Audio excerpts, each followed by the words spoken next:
तो आज परमपिता परमात्मा की अपार कृपा से, मालिक की अपार दया से गुजरात में कच्छ में ये सत्संग आयोजित किया गया है। बहुत बड़े भाग होते हैं उन जीवों के जो अपने पूरे जीवन काल में एक बार भी इस मूल ज्ञान को सुन पाते हैं, और उससे भी बड़े भाग होते हैं उन जीवों के जो इस मूल ज्ञान को थोड़ा सा भी समझ पाते हैं। क्योंकि सुनना आसान है, आए बैठे घंटा 2 घंटा सुन चले गए।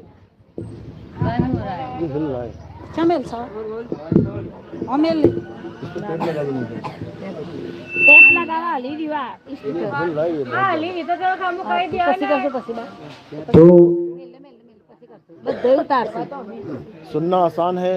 हेलो, सुनना आसान है लेकिन इसको समझना बहुत मुश्किल है। लेकिन जिसपे गुरु की दया हो जाती है, परमात्मा की कृपा हो जाती है, मालिक की अपार दया हो जाती है, वो इस ज्ञान को बहुत आराम से समझने लग जाता है। शुरू शुरू में समझ में नहीं आता, शुरू शुरू में विरोधाभास पैदा होता है कि क्या सत्संग कर रहे हैं जी, जो हम पूजा करते हैं, पाठ करते हैं, हवन करते हैं, यज्ञ करते हैं, ये तो उसी को छोड़ने की बात कर रहे हैं। अरे ये भगवान दिलाने आए हैं कि भगवान छुड़वाने आए हैं? कई लोग ये सोचने लग जाते हैं, इस सोच में पड़ जाते हैं। आखिर ऐसा क्यों होता है? क्योंकि हम जिस भी धर्म में, जिस भी जात में, जिस भी पंथ में हम पैदा होते हैं, हमें वहीं के संस्कार मिलने लग जाते हैं। बचपन से ही हमें पूजा पाठ सिखा दिया जाता है, हमें आरतियां गानी सिखा दी जाती है, हमें कई प्रकार के देवताओं को मनाने की प्रक्रिया बता दी जाती है। इसको बकरा चढ़ा दो, इसको मुर्गी चढ़ा दो, ऐसा कर दो, वैसा कर दो। वो सब हमारे अंदर रम जाता है। हमें लगता है यही सच है, जो हमें पता है वही सच है, इसके अलावा और कोई सच नहीं है। कोई माता की पूजा कर रहा है, कोई काली माता की, कोई दुर्गा माता की, कोई संतोषी माता की, कोई भैरव मना रहा है, कोई हनुमान जी मना रहा है, कोई शंकर जी मना रहा है। कुछ ना कुछ सब कर रहे हैं। ऐसा कोई नहीं है जो कुछ नहीं कर रहा है, कुछ ना कुछ लगा हुआ अपने मन से। ठीक है, अच्छी बात है, शुरुआत बहुत बढ़िया है। शुरुआत में कुछ भी करो सब माफ है। जैसे छोटा सा बच्चा आंगनबाड़ी में जाता है, पहली बार स्कूल में जाता है, तो वो लिखता है अपने मन से, जो लिख रहा है सब ठीक है। टीचर कहता है ठीक है, बच्चा है, करने दो। उसी को धीरे धीरे सुधारना शुरू कर देते हैं, और सुधरते सुधरते सुधरते वही बच्चा डॉक्टर बन जाता है, वही इंजीनियर बन जाता है, वही साइंटिस्ट बन जाता है। लेकिन शुरुआत कहीं ना कहीं से करता है। इसी प्रकार अगर आप शुरुआत कर रहे हो कोई भैरव बाबा से, कोई शंकर जी से, कोई राम जी से, कोई हनुमान जी से, कोई दुर्गा माता से, कोई काली माता से, कोई अल्लाह से, कोई वाहिगुरु से, कोई गॉड से, जहां से भी तुम शुरुआत कर रहे हो अच्छी बात है। कम से कम तुमने शुरुआत तो करी, कम से कम तुम स्कूल में एडमिशन तो लिए। धीरे धीरे अपने आप डॉक्टर बन जाओगे, इंजीनियर बन जाओगे। और जो शुरुआत ही ना करे वो कुछ बनने वाला नहीं है, वो अंगूठा छाप ही रहेगा सारी उम्र। इसलिए कोई भी गुरु धारण करता है, कोई भी पूजा पाठ करता है, अच्छी बात है, करो, जरूर करो। लेकिन तुम्हें एक बात पता होनी चाहिए कि इसका अंत कहां होगा। घर से तुम निकले, पहला कदम तुमने घर से बाहर निकाला, याद रखो कि वो हमारा सफर है, वो हमारी शुरुआत है, हमारी मंजिल नहीं है। मंजिल कहां है, पहुंचना कहां है, ये तुम्हें पता होना चाहिए। अगर ये नहीं पता, जिसको मंजिल नहीं पता ना, उसका सारा जीवन सफर में ही बीत जाता है। जिसको पता ही नहीं है जाना कहां है, वो चलता रहेगा, चलता रहेगा, चलता रहेगा, चलता रहेगा, और एक दिन मर जाएगा। यानी सफर में ही कट गया जीवन बेचारे का। इसीलिए साहिब ने बोला है, उस हिरण की तरह जिसकी मंजिल उसी के पास है लेकिन उसे पता ही नहीं है, तो वो बन बन भटकता रहता है, भटकता रहता है, और अंत में दुर्गति को, मृत्यु को प्राप्त होता है। कह रहे कस्तूरी कुंडल बसे और मृग ढूंढे वन माही, ऐसे रमता राम है ये दुनिया जाने नाही। कस्तूरी की उदाहरण दिया साहिब ने कि कस्तूरी कहां है, हिरण के पास है, नाभि में।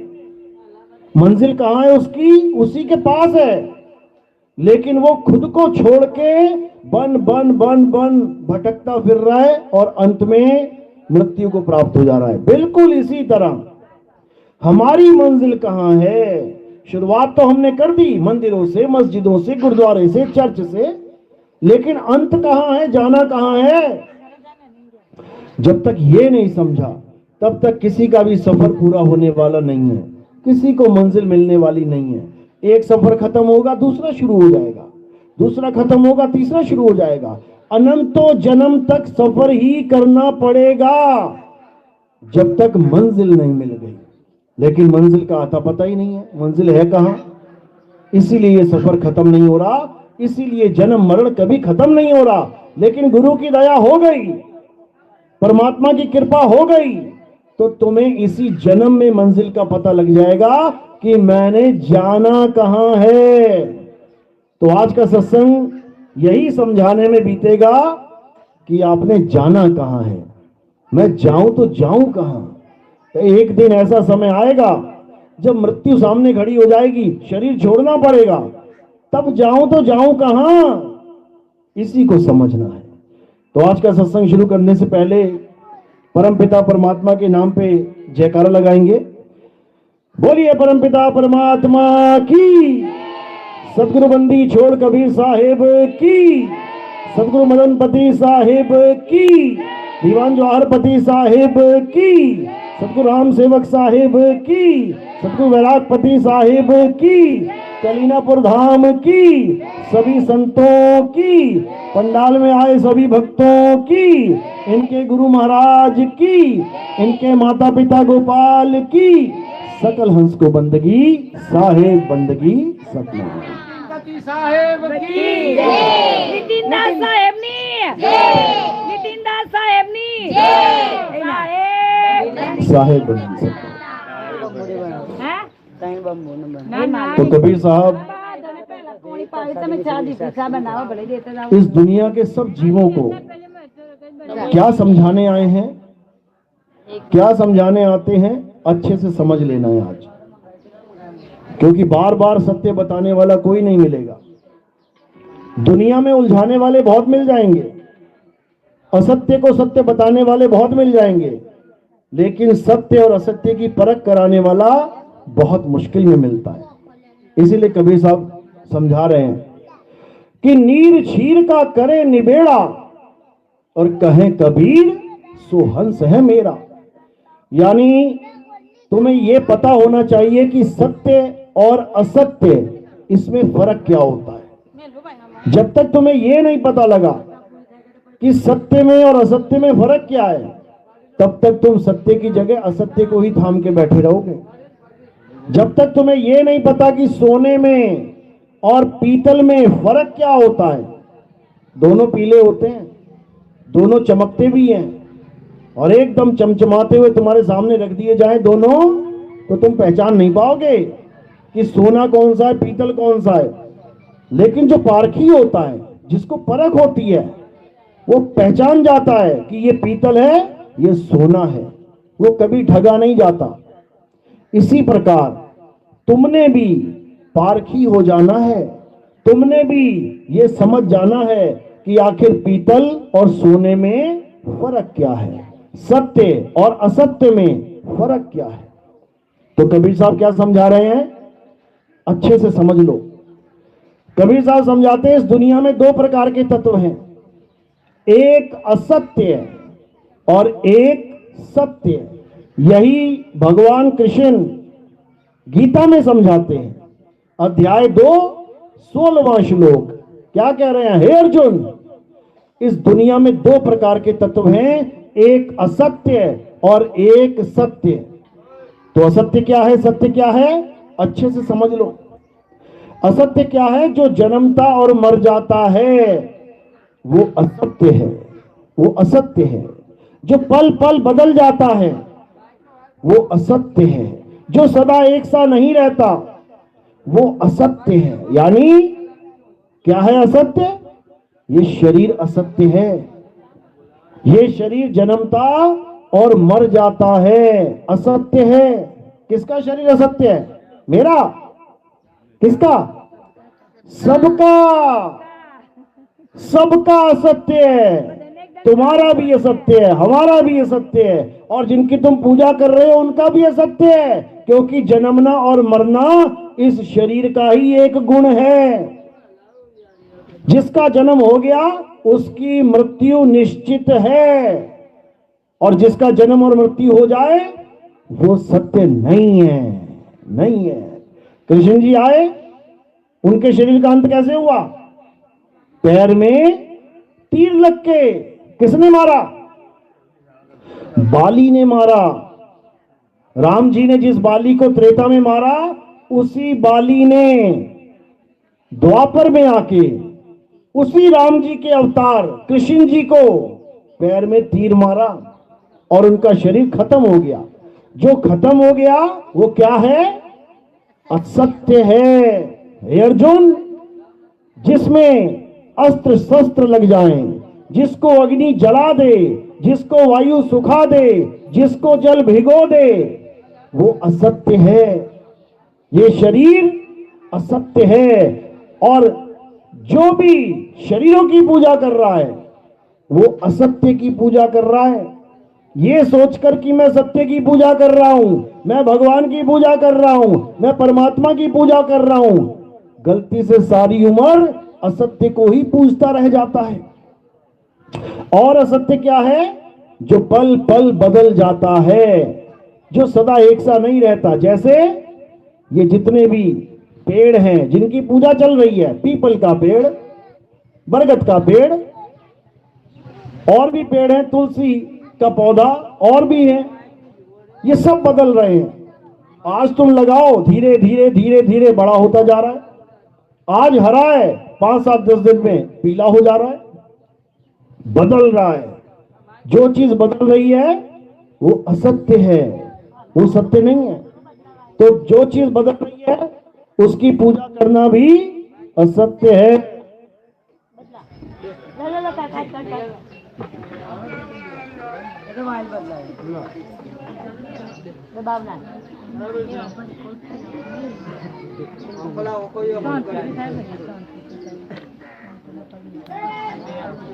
साहिब, हेलो साहिब बंदी सतनाम। तो जिसकी भी शक्ल बदल रही है, जिसका भी रूप बदल रहा है, वो असत्य है, और असत्य की पूजा करने वाला कभी सत्य को प्राप्त नहीं कर सकता। तो ये असत्य है, और सत्य क्या है? हे अर्जुन, जिसका कभी जन्म नहीं होता, जिसका कभी मरण नहीं होता, जो सदा सदा रहता है, जिसका कभी नाश नहीं होता, वो सत्य है। जो कभी ना बदले वो सत्य है। जिसको शस्त्र काट नहीं सकता, अग्नि जला नहीं सकती, वायु सुखा नहीं सकती, जल भिगो नहीं सकता, वो क्या है? वो सत्य है। और सत्य पूरे ब्रह्मांड में केवल एक है, और क्या नाम है उसका? आत्मा। आत्मा नाम सुना है सबने? किस किसने सुना? हाथ खड़ा करो। सबने सुना है? बहुत अच्छी बात है। जिसने नहीं हाथ खड़ा किया उसने भी सुना हुआ है। सब अपनी अपनी आत्मा लेके आए हो? किसी की घर तो नहीं छूट गई? बिस्तर पे रह गई हो पड़ी हुई? कहीं नहाने गए हो, कुंडी में लटका दी कहीं पे कपड़ों के साथ? ऐसा तो नहीं है ना? सब लेके आए हो? चेक करो हाथ लगा के जरा, देखो कहां हाथ लगाते हो, देखो कहां है आत्मा। जब तक तुम्हें यही नहीं पता कि मेरी आत्मा है क्या, मेरी आत्मा है कहां, मेरी आत्मा है कैसी, तब तक तुम भक्ति की ABCD भी नहीं सीख पाए। तब तक तुम किसी और की पूजा करते रह गए, तब तक तुम असत्य को पूजते रह गए, तब तक तुम्हें सत्य का आभास भी नहीं हो सकता, सत्य का एहसास भी नहीं हो सकता। क्यों?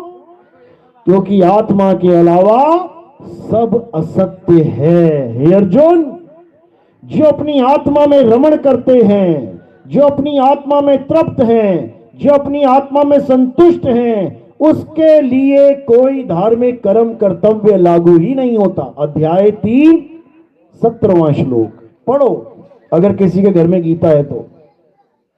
क्या बताया गया था और हम क्या करने लग गए? सोच भी नहीं सकते कि हमारी गाड़ी जा कहां रही है। सड़क इधर है, खाई इधर है, खाई में लेके जा रहे हैं। गीता पढ़ पढ़ के जीवन बीत गया।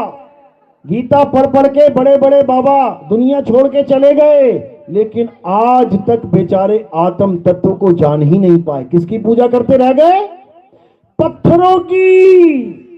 जब तक पत्थरों की पूजा करोगे तब तक आत्मा को कभी जान ही नहीं सकते। कौन बना रहा है ये पत्थर से मूर्ति? कौन बनाता है? ये आदमी बनाता है। आदमी कैसे बना पाता है? आदमी तो वो भी है जो मुर्दा पड़ा हुआ है, वो क्यों नहीं बना पा रहा है? जिंदा आदमी बनाता है। जिंदा कैसे होता है आदमी? किसकी वजह से? आत्मा की वजह से। और जैसे ही आत्मा शरीर को छोड़ देती है, वही आदमी, वही जिंदा आदमी क्या हो जाता है? मुर्दा। अब मुर्दे को ऑर्डर दो 10,000 रुपए देके, बना दे भैया भगवान एक, बना दे एक मूर्ति, बना देगा क्या? मुर्दा नहीं बना पा रहा है, जिंदा बना पा रहा है। तो कारण क्या है? आत्मा। आत्मा के द्वारा ही सारी मूर्तियां बनाई जा रही हैं।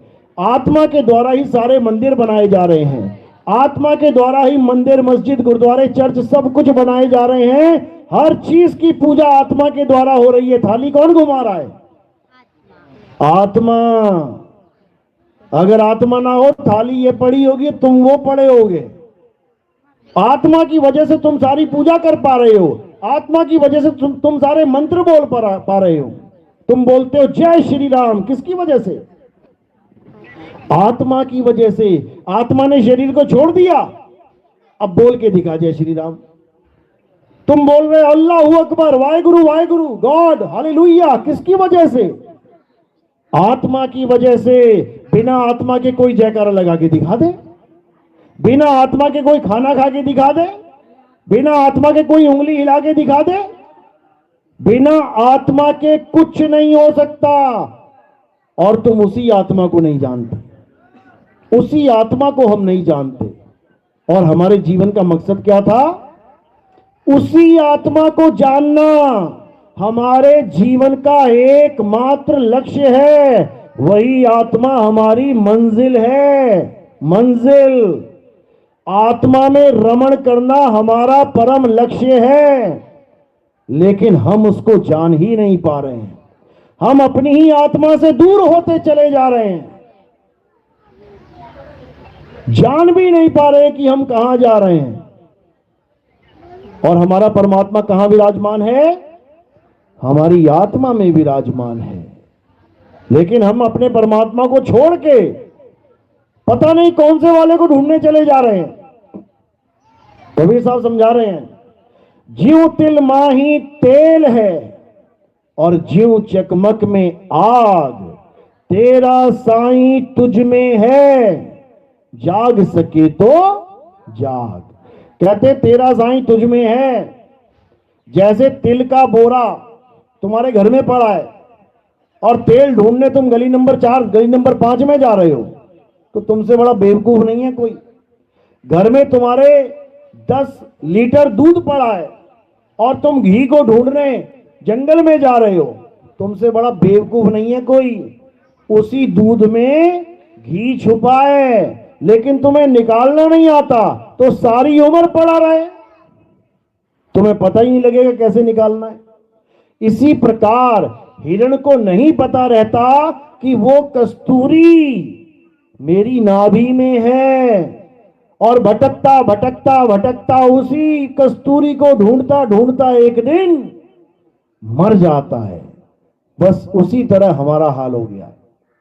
किसको ढूंढना था और किसको ढूंढते रह गए। कहां जाना था और कहां जाते रह गए। कबीर साहब समझा रहे हैं, जल में मीन प्यासी, मोहे देखत आवे हांसी, आत्म ज्ञान बिना नर भटके, कभी काबा कभी काशी। कहते हैं इस दुनिया में जितने भी लोग भटक रहे हैं, कारण क्या है भटकने का? अभी देखो कोई त्योहार आ जाएगा, हजारों लाखों की संख्या में लोग पैदल जा रहे हैं, यात्रा कर रहे हैं। उनसे पूछो क्या हो गया भैया? अरे भाई बहुत मुश्किल से यात्रा हो पा रही है, बड़े दुखी हैं, बहुत थक गए हैं, हार गए हैं, गिर गए हैं, बेहोश हो गए हैं। क्यों? भगवान के पास जा रहे हैं। अरे भगवान तेरे पास खड़ा है, भगवान तेरे पास खड़ा है, लेकिन तुझे उसका पता ही नहीं है। इसलिए एक ऐसी यात्रा के लिए निकल पड़े जो यात्रा कभी खत्म ही नहीं होगी, क्योंकि मंजिल ही नहीं पता। यात्रा उसकी खत्म होती है जिसको मंजिल का पता होता है। तुम जाओ यहां से राजस्थान अपने गांव, तुम्हें घर ही नहीं पता कहां पे है, फिर कहां जाओगे? घूमते रहो, ढूंढते रहो। और जिसको एड्रेस पता है वो कहीं ना कहीं से कुछ ना कुछ करके मंजिल तक पहुंच जाएगा। हमें हमारा एड्रेस ही नहीं पता, हम कहां से आए हैं और कहां जाना है हमें पता ही नहीं है। कबीर साहब कहते कहां से आया और कहां जाएगा, खबर करो अपने तन की, सतगुरु मिले तो भेद बतावे और खुल जाए अंतर खिड़की। यानी इस संसार में तुम कहां से आए हो तुम्हें याद भी नहीं है। पूछो किसी से, भैया कहां से आए हो? मैं कच्छ से आया हूं, मैं भुज से आया हूं, मैं लुधियाना से आया हूं, अरे वहां कहां से आ गया? इस दुनिया में कहां से आया ये पूछ रहा हूं मैं। इस दुनिया में कहां से आ गए हम लोग? ये मिट्टी के संसार में कैसे पैदा हो रहे हैं? ये मां के गर्भ में कहां से आ जाते हैं हम लोग?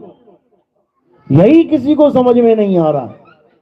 और कबीर साहब यही समझाते हैं कि तू मां के गर्भ में कैसे आ गया? मां के गर्भ में फैक्ट्री लगी है क्या? लगी है। किसे बनाने की?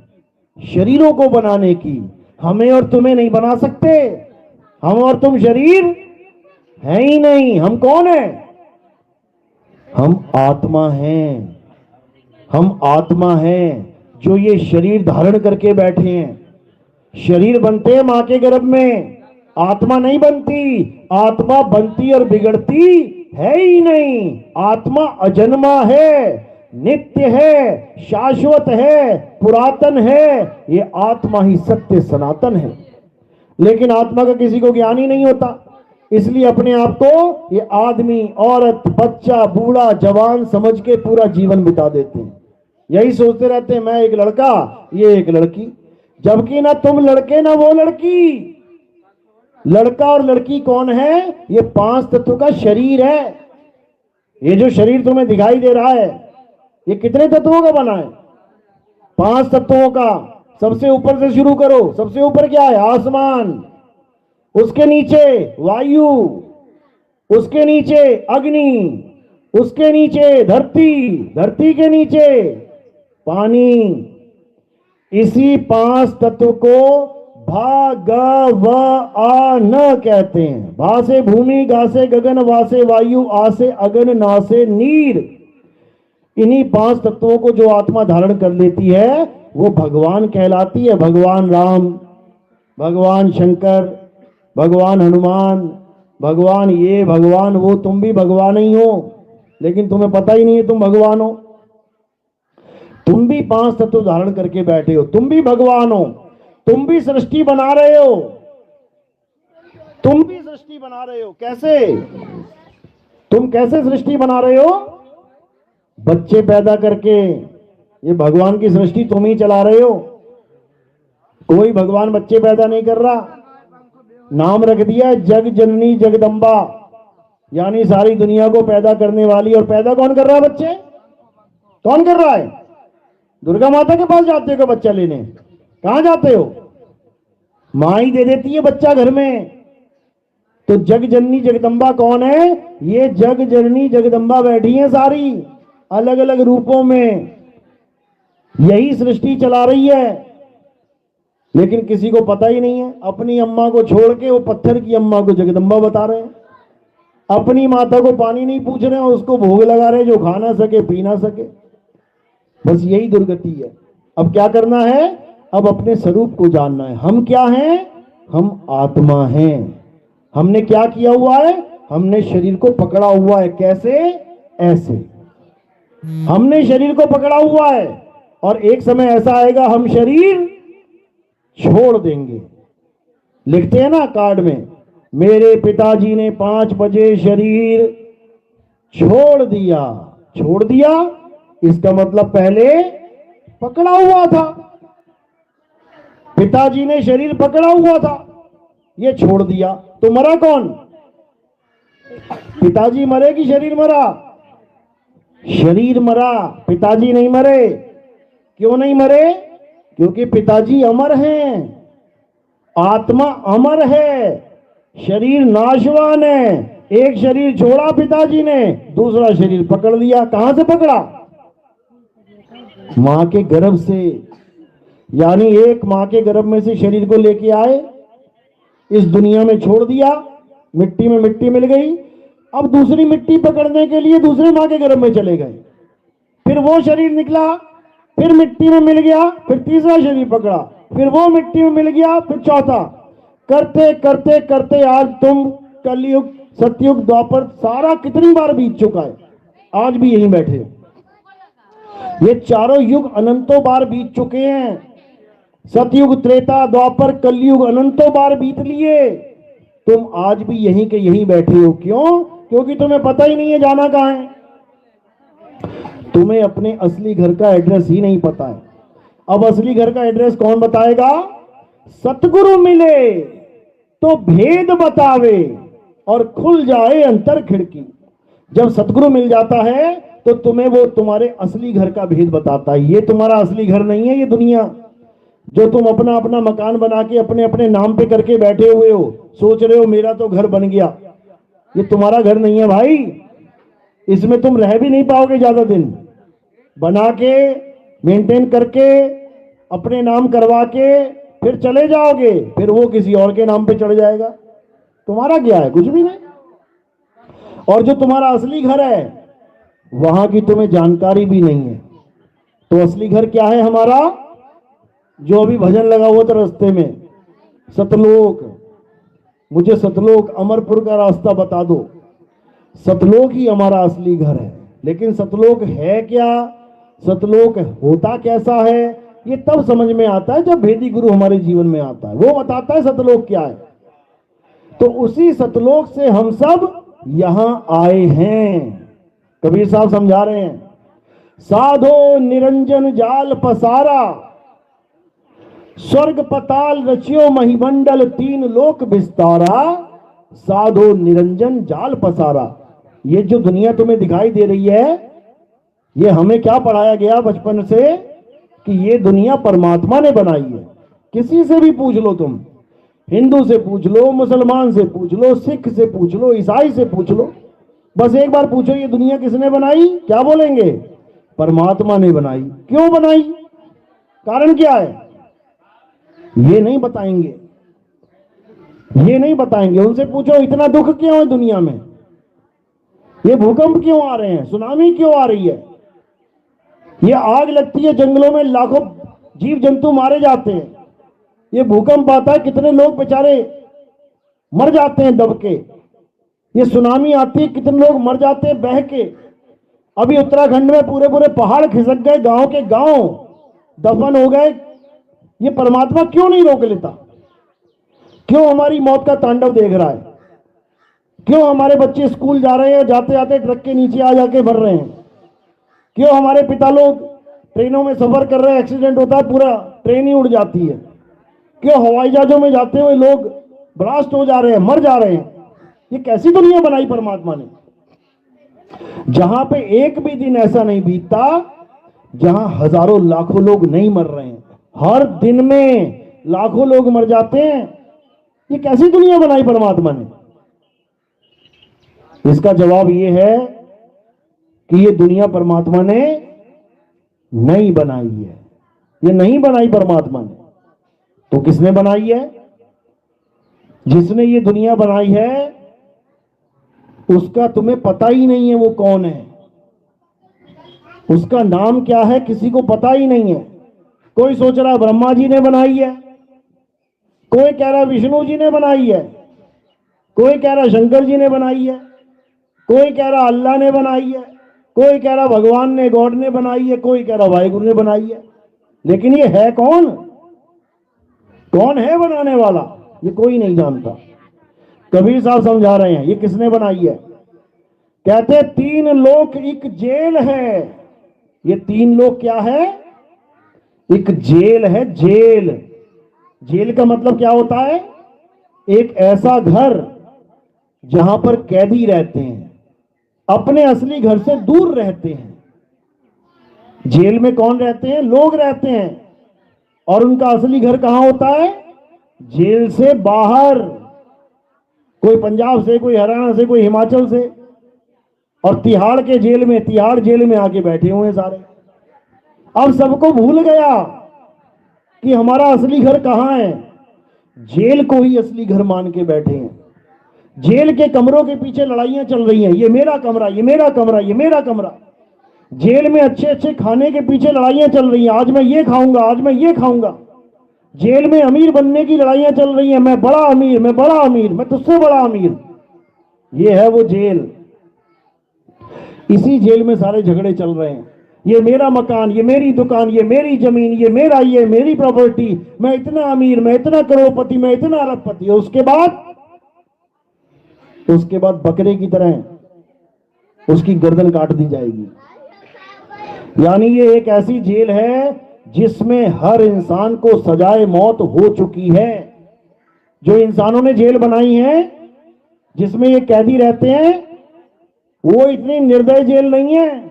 उसमें किसी किसी को फांसी होती है, बाकी सबको 6 महीना, 1 साल, 2 साल, 5 साल, 7 साल उम्र कैद ज्यादा से ज्यादा, फिर भी रिहा हो जाता है। सबको फांसी की सजा नहीं होती, इक्का दुक्का होता है जिसको फांसी हो जाए। और ये जेल, इस जेल में सबको फांसी की सजा मिल चुकी है। यानी सजाए मौत सबको मिल चुकी है, बस अपना अपना इंतजार कर रहे हैं सारे।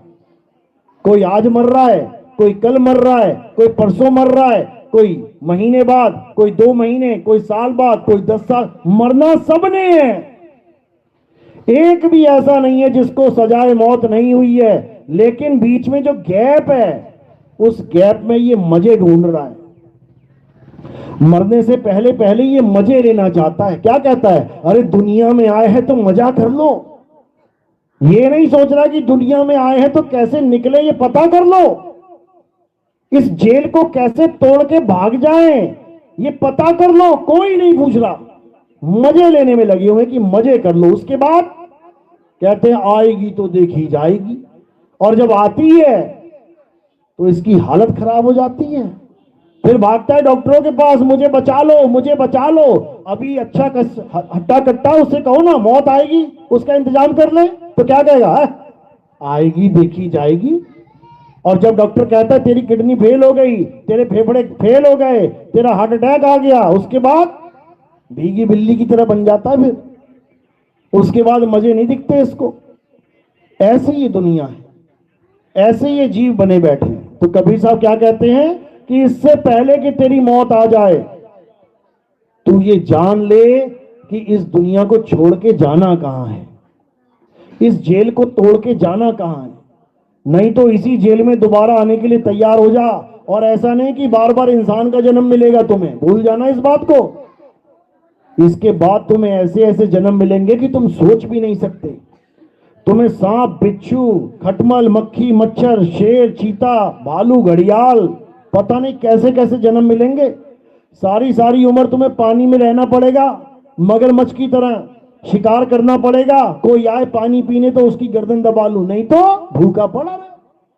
कोई नजारा वहां पूछने कि तुझे खाना मिला कि नहीं मिला। याद रखना, इंसान जन्म में पूछ लेंगे, मां बाद में पूछेगी खाना खाया कि नहीं खाया बेटा, बेटा पानी पिया कि नहीं पिया, दवाई खाई कि नहीं खाई। और एक बार चले गए 84 में, कोई ना पूछता। तो अब क्या करना है? अपने जन्म को सफल करना है। इस इंसान जन्म में हम आए हैं और भक्ति भी कर रहे हैं, अच्छी बात है। कोई देवी देवता की पूजा कर रहा है, अच्छी बात है। कोई त्रिदेवों की पूजा कर रहा है, अच्छी बात है। कोई गुरुद्वारे जा रहा है, चर्च जा रहा है, अच्छी बात है। लेकिन मंजिल क्या है, पाना किसको है, जाना कहां है, ये तुम्हें पता होना चाहिए। तो कृष्ण जी क्या समझा रहे हैं? हे अर्जुन, जो अपने इसी जीवन काल में आत्म तत्व को जान लेता है, उसका जन्म और मरण सदा सदा के लिए खत्म हो जाता है, वो मुक्त हो जाता है, वो सदा सदा के लिए आत्म तत्व में लीन हो जाता है और वो सत्य चित आनंद को प्राप्त कर लेता है। सत्य चित आनंद, नाम तो सुना होगा ना, इसी को इकट्ठा बोल देते हैं सच्चिदानंद, कहते हैं ना, बोलिए सच्चिदानंद भगवान की। देखो सबके हाथ खड़े हो गए, क्योंकि हमें रटा दिया गया कि ये कोई भगवान है, जबकि ये कोई भगवान नहीं है, ये किसी भगवान का नाम नहीं है। सच्चिदानंद एक अवस्था का नाम है। कौन सी अवस्था का नाम है? सत्य चित्त आनंद। यानी जब तुम्हारा चित्त सत्य के साथ जुड़ जाता है और उसके बाद जो तुम्हें आनंद प्राप्त होता है उसे सत्य चित्त आनंद कहते हैं। चित्त कभी सत्य से जुड़ा नहीं, आनंद कभी मिला नहीं, और जयकारे तुम सारी उम्र लगाते रहो, बोलिए सच्चिदानंद भगवान की। देखो कैसे रटा पड़ा एकदम, जय करने में नंबर 1 है भारत वाले। और वाणी क्या है? कहते हैं दूसरों की जय से पहले खुद की जय करें। पहले अपनी तो जय कर लो। अपनी जय कैसे करेंगे? सत्य के साथ चित्त को जोड़ के। जब सत्य के साथ चित्त जुड़ जाएगा तो आनंद ही आनंद हो जाएगी ये नगरी। उसी को कहते हैं सच्चिदानंद। तो कैसे मिलेगा?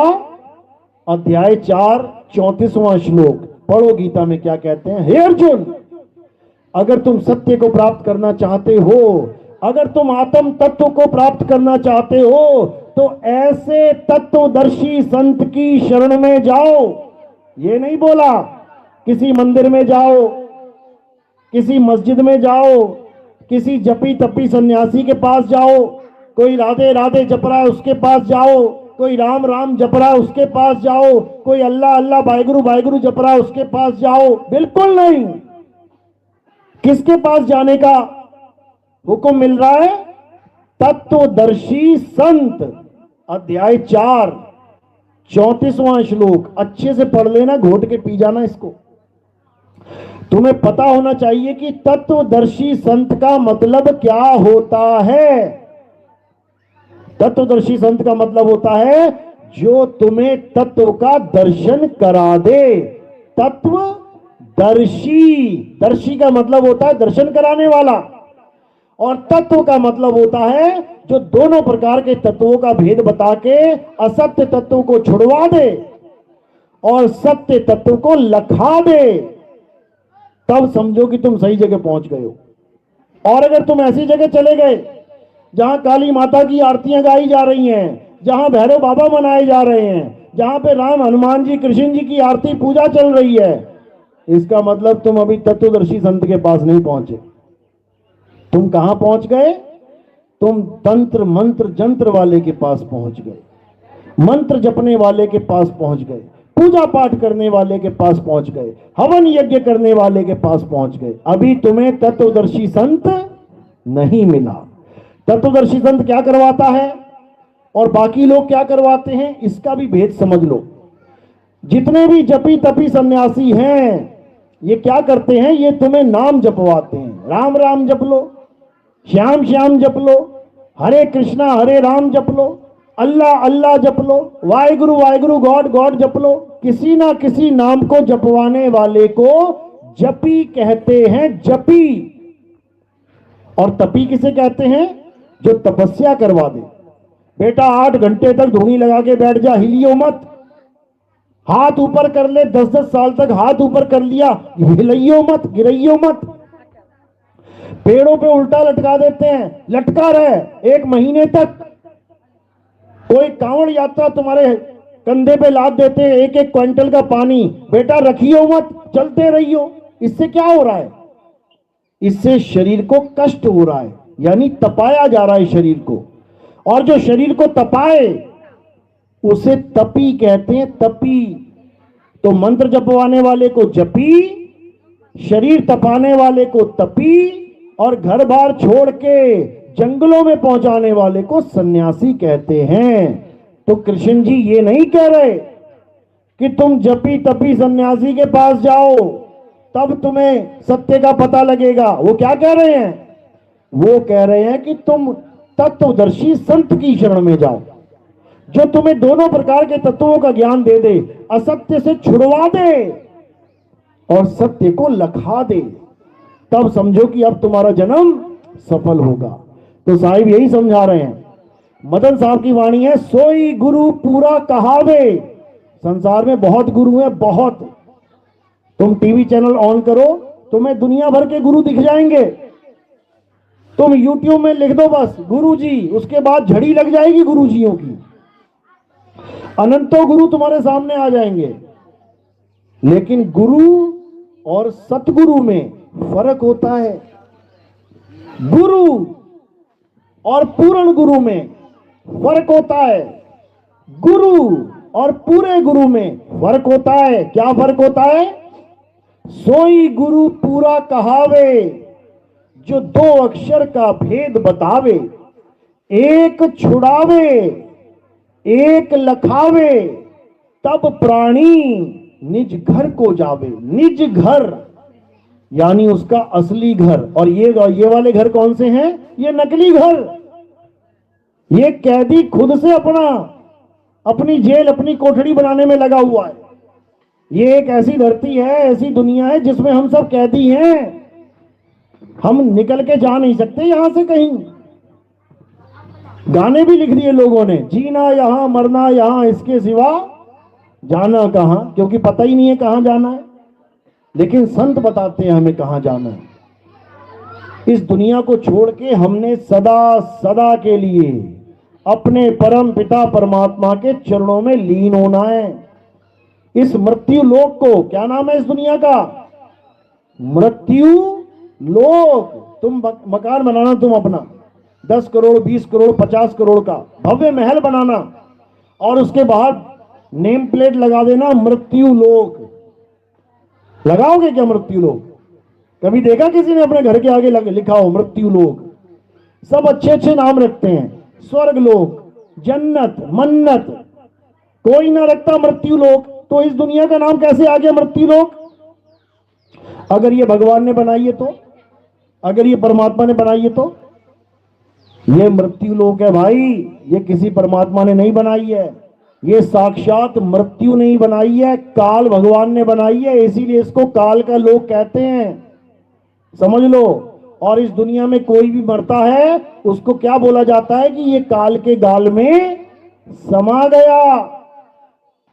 समझ लो, ये काल इतना शातिर है, ये किसी को नहीं छोड़ता। कई लोग कहते हैं अकाल मृत्यु वो मरे जो काम करे चंडाल का, काल उसका क्या बिगाड़े जो भगत है महाकाल का।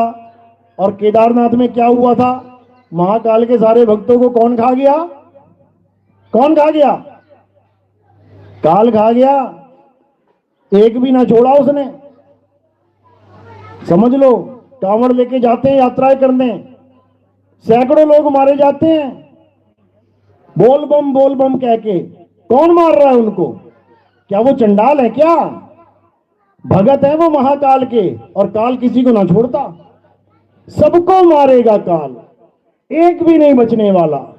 लेकिन कबीर साहब समझा रहे हैं, बचना चाहो काल जाल से, चीनो शब्द हमारा, और कहें कबीर अमर कर राखूं, जो निज होए हमारा। कबीर साहब कहते हैं काल की नगरी है भाई, तू कुछ भी कर ले, तू कितनी पूजा कर ले, कितना पाठ कर ले, कितना हवन यज्ञ कर ले, कितना तू दान पुण्य कर ले, तेरी मौत निश्चित है। और मौत बड़े आराम से नहीं होने वाली, तेरी दर्दनाक मौत। जो जितनी ज्यादा पूजा कर रहा है उसकी उतनी ज्यादा दर्दनाक मौत हो रही है। अभी अहमदाबाद में एरोप्लेन क्रैश हुआ ना, जो भगत थे उसमें बैठे हुए जो लोग थे, कौन थे वो लोग? ज्यादा गुजराती थे सारे, कोई देवी देवता ना छोड़ते ही है। कृष्ण जी के अटल पुजारी, क्या कुछ नहीं किया होगा उन्होंने, कितनी मन्नतें नहीं मांगी होगी, अपने परिवार की खुशियां क्या नहीं मांगी होंगी, और कैसी मौत मिली उनको? दर्दनाक। पंडित जी से कितनी बार पाठ करवाया होगा घर में, सत्यनारायण की कथा करवाई होंगी, सुख समृद्धि आ जाए, सुख शांति आ जाए, क्या कुछ नहीं किया होगा। उसके बाद क्या मिला? एक दर्दनाक मौत। समझो, तुम चाहोगे कि तुम हवाई जहाज में बैठो और ब्लास्ट हो जाए? कौन चाहता है? हाथ खड़ा करो। हवाई जहाज की क्रैश में मरना चाहता है कोई? चलो थोड़ा कम कर देते हैं। कोई ट्रेन से कट के मरना चाहता है? हाथ खड़ा करो।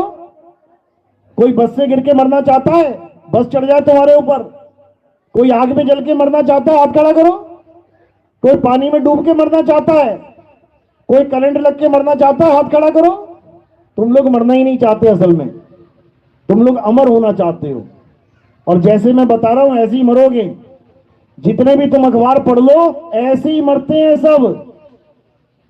एक आदमी अपने परिवार के साथ जा रहा था खाटू श्याम के दर्शन करते हैं, ट्रक आ गया, ट्रक से टक्कर हो गई, सारे लोग मारे गए। कभी सुनी ऐसी खबरें? हजारों सुन लोगे। माता की यात्रा के लिए बस जा रही थी, खाई में गिर गई, 40 लोग मारे गए। कभी नहीं सुना क्या? कभी नहीं सुना? ऐसी खबरें आती हैं। जो जिसकी पूजा करेगा ऐसी खबरें मिलेंगी। देवताओं की पूजा करने वालों की ऐसी खबरें आती हैं, समझ लो। देवताओं की पूजा करोगे तो कहीं ना कहीं ऐसे ही मारे जाओगे, और आत्मा की पूजा करोगे तो तुम कहीं भी शरीर छोड़ो अमर हो जाओगे। अमर। आत्मा की पूजा करने वाला अमर हो जाता है। कैसे हो जाता है समझ लो। आत्मा की पूजा करने वाला 24 घंटे अपने ध्यान को आत्मा में लगा के रखता है, और जो जिसका ध्यान करेगा उसको वैसी ही गति प्राप्त हो जाती है। एक ऋषि था, सारी उम्र नाम जपता रहा, सारी उम्र पूजा पाठ करता रहा, बुढ़ा हो गया, बुढ़ापा आ गया। एक हिरण का बच्चा आ गया उसके आश्रम में।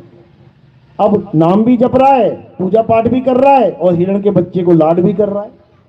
करते करते करते करते इतना मोह पड़ गया हिरण के बच्चे से कि उसको पूजा पाठ में भी हिरण का बच्चा ही दिखाई देने लग गया। इतना प्यार हो गया हिरण के बच्चे से कि अंत समय में जब मृत्यु आई तब भी हिरण के बच्चे को ही याद कर रहा था। तो क्या हो गया? हिरण का बच्चा बन के पैदा हो गया।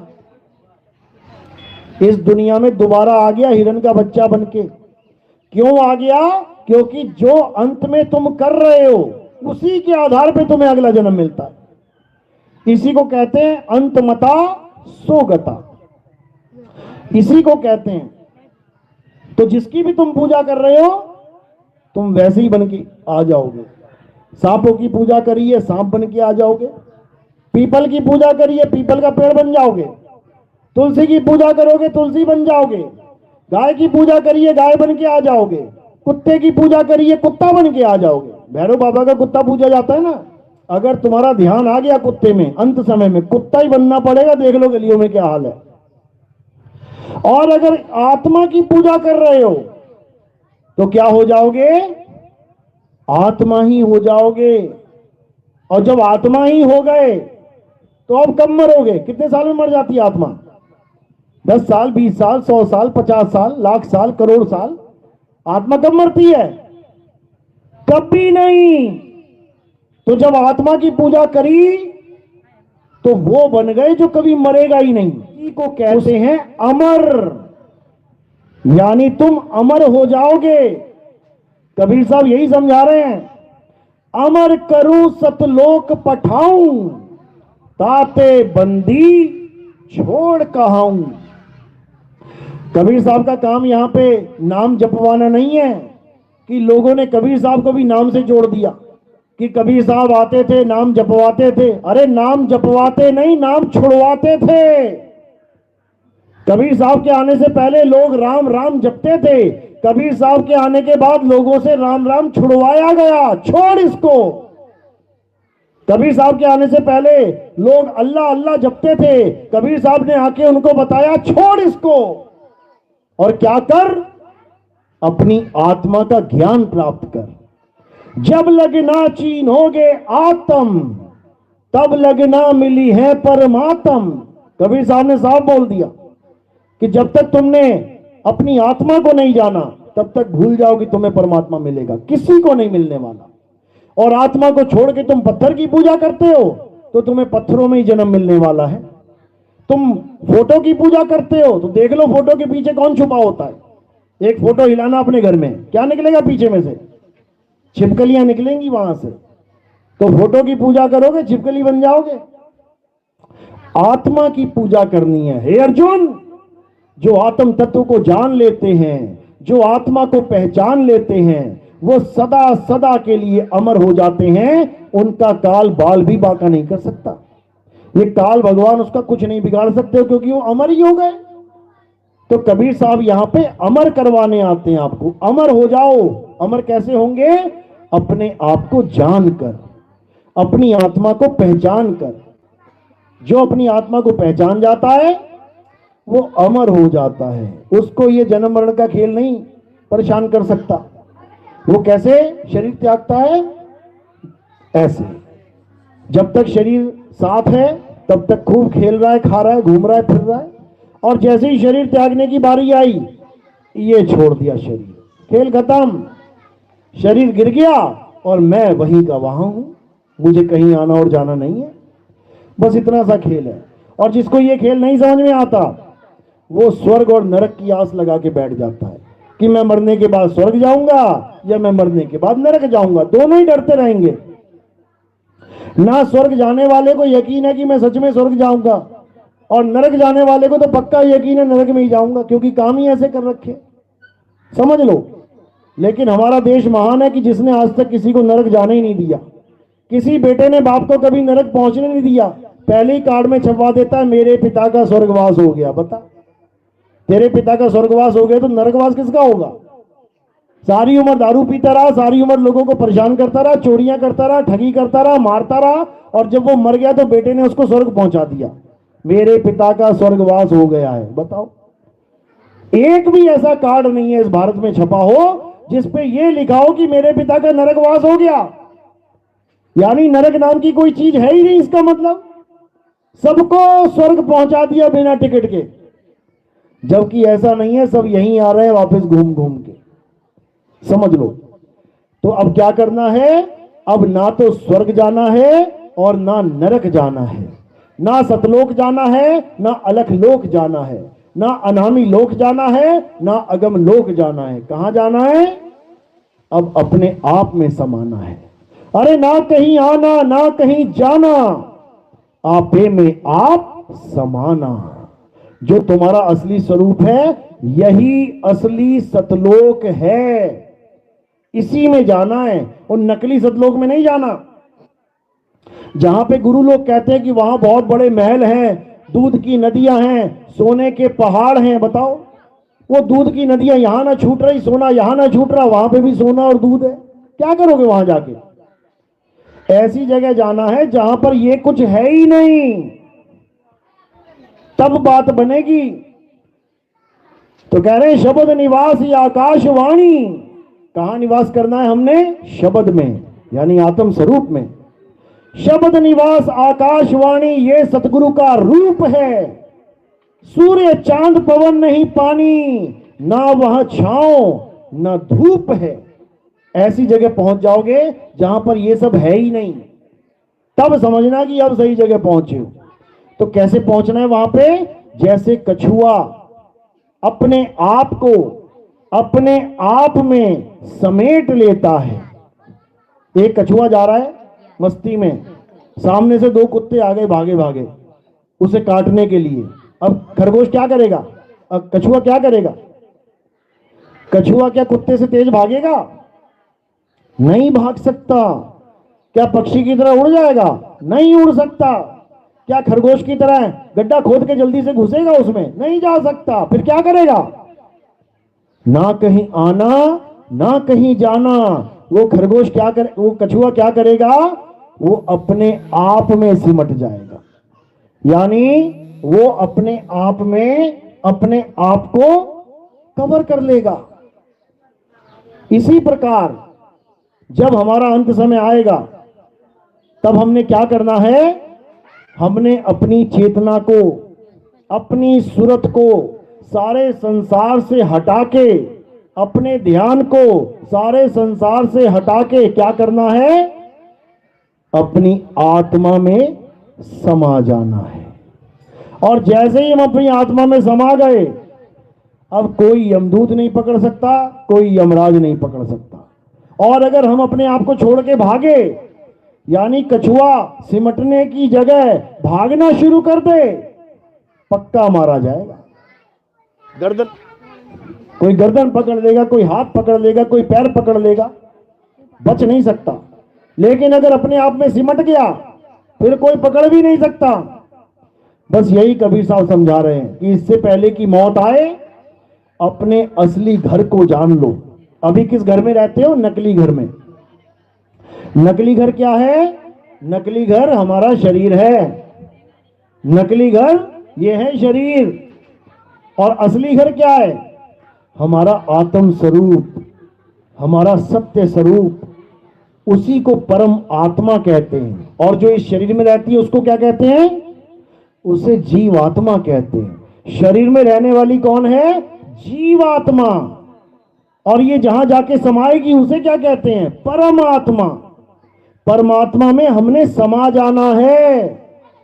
सुरत समाए शब्द में और वाको काल न खाए, ये जाप मरे अजपा मरे अनहद भी मर जाए। 3 प्रकार की भक्तियां करवाते ज्यादातर लोग। एक तो जाप, एक अजपा जाप, एक अनहद नाद। जाप वाले कौन है? जो तुम्हें नाम जपवाते हैं। राधे राधे राधे जपो 5 करोड़ 8 करोड़ 10 करोड़ बार। राम राम राम राम जपो 1000 2000 माला जपो। अल्लाह अल्लाह वाहिगुरु वाहिगुरु करो, करते रहो पूरा पूरा दिन। ये कौन है? ये जाप वाले हैं। तो साहिब समझा रहे हैं जाप मरे। जैसे तुम्हारे शरीर की मृत्यु होगी ये सारे मंत्र मंत्र वहीं खत्म हो जाएंगे तुम्हारे। जाप मरे अजपा मरे। अजपा यानी श्वासों का अजपा जाप। श्वास अंदर गई तो सो, बाहर गई तो हंग, सो हंग, सो हंग। ये भी मर जाता है। ये कब मरेगा? जब तुम्हारी काया का नाश हो जाएगा। ये जो तुम्हारी सांस चल रही है ये भी रुक जाएगी। ये भी नकली नाम है। ये रुक जाता है, खंडित हो जाता है, नकली नाम है। जाप मरे अजपा मरे अनहद भी मर जाए। अनहद भी मर जाए मतलब यानी तुम्हारी काया के अंदर कुछ अनहद नाद धुनें चल रही हैं। 5 प्रकार की धुनें हैं। कई गुरु लोग यही समझाते हैं कि कानों में उंगलियां डाल लो और अंदर जो धुन चल रही है उसको सुनो। 5 प्रकार की धुनों को सुनवाते हैं ये लोग, खासकर राधा स्वामी पंथ में जो है। तो ये उसी धुनों को परमात्मा बता देते हैं। यानी इनकी नजर में 5 परमात्मा है, 5 प्रकार की धुनें हैं। लेकिन कबीर साहब इसका खंडन करते हैं। जाप मरे अजपा मरे अनहद भी मर जाए, सूरत समाए शब्द में वाको काल ना खाए। यानी अब वो जो असली शब्द है वो क्या है? उसी को सत शब्द कहते हैं, सतनाम कहते हैं। वो तुम्हारा असली सत्य स्वरूप, तुम्हारा निज स्वरूप है, तुम्हारी आत्मा का स्वरूप है। तो गुरु क्या करता है? ये मंत्र जंतर तंत्र छुड़वा देता है। एक छुड़ाए एक लखाए। क्या लखाएगा? तुम्हें तुम्हारी आत्मा का स्वरूप लखाएगा। यानी तुम्हें एक ऐसी भक्ति दे देगा वो जिससे तुम्हारा सारा कुछ, सारा संसार छूट जाएगा। कुछ करने की जरूरत नहीं है। 24 घंटे बस एक काम करना है। क्या करना है? अपनी आत्मा को याद करना है, अपने असली स्वरूप को याद करना है। जाप नहीं करना। जपना और सिमरण करना, इन दोनों में जमीन आसमान का अंतर है। सिमरण का मतलब होता है स्मरण करना, याद करना, और जपने का मतलब होता है अक्षरों का जाप करना। तो अक्षरों का जाप जपी करते हैं और नाम का सिमरण संत करते हैं। संतों ने सिमरण पे जोर दिया है और जपियों ने जाप पे जोर दिया है। समझ लो। तो कबीर साहब यहां पे आके जप छुड़वाते हैं। कहते हैं भला हुआ मेरी माला टूटी, मैं राम भजन से छूटी, मेरे सिर से टली बला। कहते बला थी ये, टल गई। क्यों बोला बला? क्या राम नाम बला है? कबीर साहब के लिए है। कैसे है? अच्छे से समझ लो। 2 प्रकार की चीजें होती हैं, एक तत्व, एक उसका नाम। यानी एक पानी और एक उसका नाम। अब जब तुम्हें प्यास लगी हो तो तुम्हें क्या करना है? पानी पानी जपना है। जपते रहो सारी उम्र। अगर तुम्हें प्यास लगी है और तुम पानी पानी पानी पानी जप रहे हो, इसका मतलब वो पानी पानी का जाप तुम्हारे लिए बला का काम कर रहा है, यानी तुम्हारी मृत्यु निश्चित है, तुम्हें कोई नहीं बचा सकता। अगर प्यास लगने पे तुम पानी पानी नाम जपते रहो और तब तक जपते रहो जब तक तुम्हारा जीवन अंत नहीं हो जाता, तो तुम प्यासे ही मर जाओगे। और दूसरा ऑप्शन क्या है? पानी तत्व का ज्ञान हो जाना, पानी तत्व तक पहुंच जाना। उसके लिए जो गुरु मिलेगा वो तुम्हें सारे मंत्र छुड़वा देगा। पानी पानी नहीं जपना है, वो क्या कहेगा कि बेटा पानी पानी जपना नहीं है, वो गिलास में पानी पड़ा है, वो घड़े में पानी पड़ा है, पी ले उसको जाके। तो दो चीजें हो गई तुम्हारे पास, एक तो पानी नाम और एक पानी तत्व। जो पानी तत्व है वो सत्य है और जो पानी नाम है वो झूठ है। तत्व पी के तुम्हारा गला गीला होगा और पानी पानी नाम जप के तुम्हारा गला सूख जाएगा। जबकि देख लेना 1 घंटा लगातार जोर जोर से जपना, पानी पानी पानी 1 घंटा छोड़ो, तुम 15 मिनट जप लेना, तुम्हारा गला सूख जाएगा। उसके बाद पानी ढूंढते फिरोगे, कहां है पानी, कहां है पानी, सारे मंत्र मंत्र भूल जाओगे। तो 2 प्रकार की चीजें हैं, एक तत्व और एक तत्व का नाम। जो तत्व का नाम देता है जपने के लिए वो तत्व का ज्ञानी नहीं है, वो मंत्र का ज्ञानी है। और जो तत्व का ज्ञानी है वो मंत्र छुड़वा देगा, छोड़ इसको। ये भेद है दोनों के अंदर। यानी अगर तुम्हारे पास राम का ज्ञान है कि राम है क्या, मिलेगा कैसे, तब तो उससे कल्याण हो जाएगा। और तुम्हें उस राम का ज्ञान ही नहीं है कि वो मिलेगा कैसे, और केवल तुम राम नाम जपने में लग गए, तो बला के समान है। जैसे पानी पानी जपने के बाद प्यासा मर जाएगा, वैसे ही राम राम जपने के बाद बिना राम के ही मर जाएगा। इसीलिए कबीर साहब समझा रहे हैं कि राम नाम छोड़ और राम का तत्व पकड़। राम कहते किसे हैं उसको जान, और वो कौन है? उसे आत्म राम कहते हैं। तुझ में राम, मुझ में राम, सब में राम समाया, और सबसे कर लो प्रेम, जगत में कोई नहीं पराया। ये है वो तत्व ज्ञान जो तुझ में भी राम है, मुझ में भी राम है। इसका मतलब ये नहीं कि तू भी राम जप और मैं भी राम जपूं। जैसे तुम्हारे अंदर भी खून है, मेरे अंदर भी खून है, हम सब में खून है, तो जपना किसका? क्या जपे? खून खून जपना है क्या? वो तो पहले से ही है, उसको जानना है। राम हमारे पास पहले से है। सब घट मेरा साइया, सूनी सेज न कोय, और बलिहारी वा घट की, जिस घट परगट होए। कहते राम तो सबके पास विराजमान है, लेकिन बलिहार जाते हैं उस घट पे जिस घट में राम प्रकट हो जाएं। जपना नहीं है राम राम, छोड़ना है। और क्या करना है? अपने आत्म राम को जानना है। मीराबाई ने क्या बोला, क्या कहती है? पायो जी में नाम रतन धन पायो, वस्तु अमोलक दी मेरे सतगुरु, कृपा कर अपनायो। पायो जी में नाम रतन धन पायो। कौन सा रतन? वस्तु अमोलक। अमोलक मतलब जिसका कोई मोल ही नहीं है, उसका कोई मोल ही नहीं है, यानी उसको कोई खरीद और बेच सकता ही नहीं है। और जिसकी तुम पूजा कर रहे हो, ये 200, 500, 1000 रुपए में बिकते हैं। जिसको तुम भगवान मान के बैठे हो, ये 2, 4 हजार में बिक जाते हैं, और तुम ही लोग बेचते हो। सबसे ज्यादा भगवान तुम ही लोग बना रहे हो, तुम ही बना के तुम ही बेच देते हो, समझो। और जो मीराबाई को मिला है वो कह रही है वस्तु अमोलक, उसका कोई मोल ही नहीं है। अब ऐसी कौन सी चीज है जिसका कोई मोल नहीं है? भगवान तो गली गली में बिक रहा है। क्या चीज नहीं बिक सकती? क्या चीज हम खरीद नहीं सकते? पूरा आदमी बिक जाता है। आंख बिक जाती है, हड्डी बिक जाती है, खून बिक जाता है, मांस बिक जाता है, खाल बिक जाती है, बाल बिक जाते हैं, किडनी, लीवर, गुर्दे सब बिक जाते हैं। क्या नहीं बिकता? आत्मा।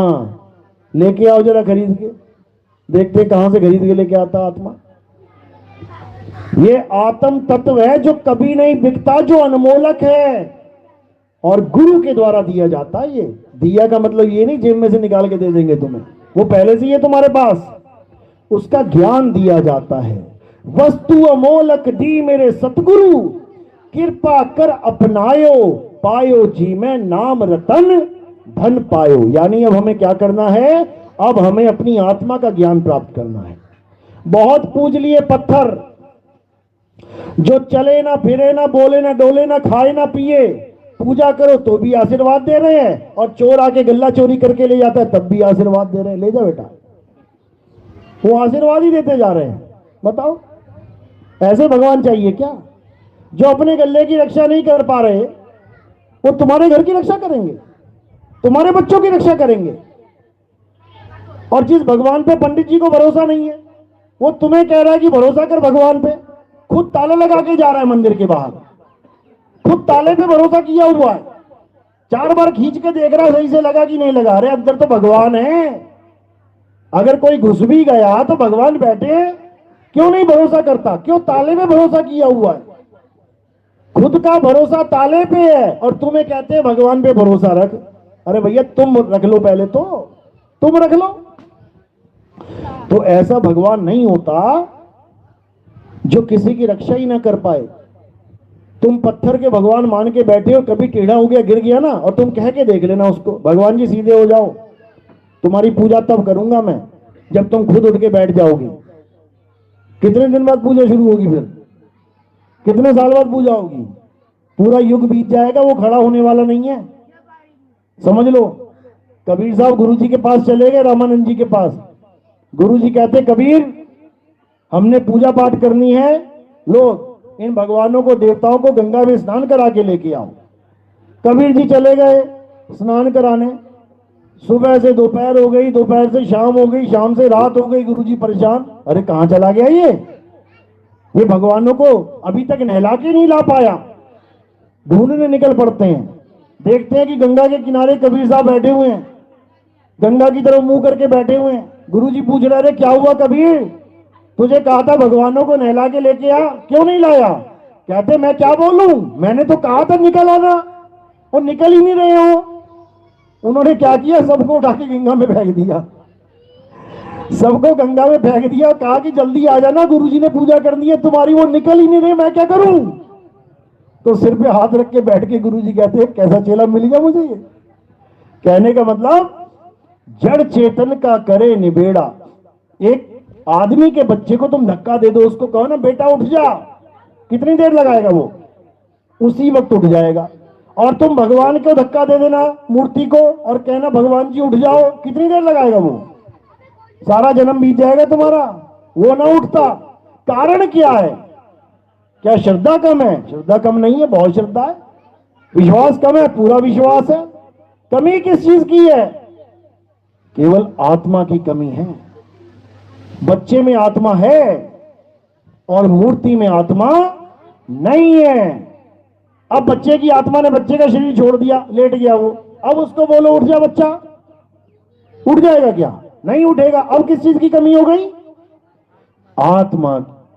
ये सारा खेल आत्मा का है, याद रखो। तुम अपने पूरे घर में चारों तरफ देवी देवताओं की फोटो लगा लो और बीच में सोने का एक घड़ा रख दो, पूरा भरा पड़ा है सोने से, और तुम दरवाजे खोल के चले जाओ 1 महीने के लिए। जब वापिस आओगे तो क्या मिलेगा वहां पे?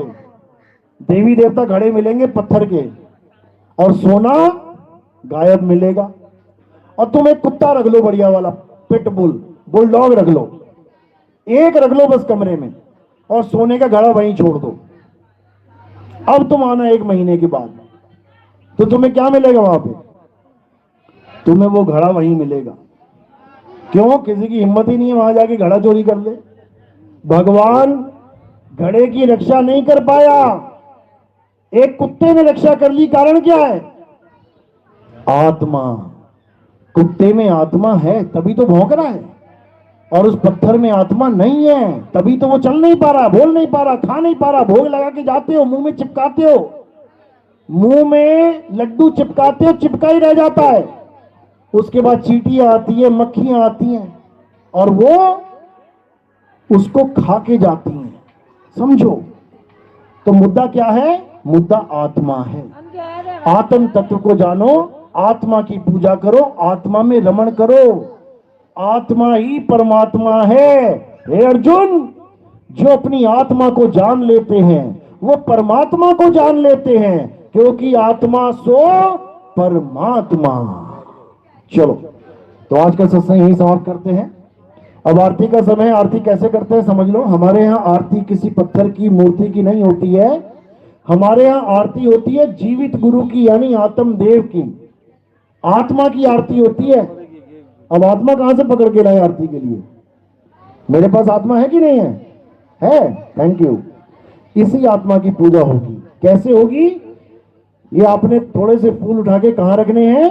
मेरे सिर के ऊपर। सिर के ऊपर क्यों रखते हैं? क्योंकि पैर के अंगूठे से लेके सिर की चोटी तक ये क्या दिखाई दे रहा है? नाशवान शरीर, जो एक दिन खत्म हो जाएगा, नाश हो जाएगा, मिट्टी में मिल जाएगा। तो हमने फूल कहां रखे? नाशवान शरीर से परे। तो जब हम परे रख देते हैं तो ये किसको समर्पित हो जाता है? ये फूल आत्मदेव को समर्पित हो जाते हैं। ये आत्मा की आरती होती है। तो ऐसे ही आरती करनी है। और कोई प्रचार प्रसार में कुछ योगदान देना चाहेगा, सेवा करना चाहेगा, क्योंकि हमारा प्रोग्राम टीवी चैनल्स में भी आता है।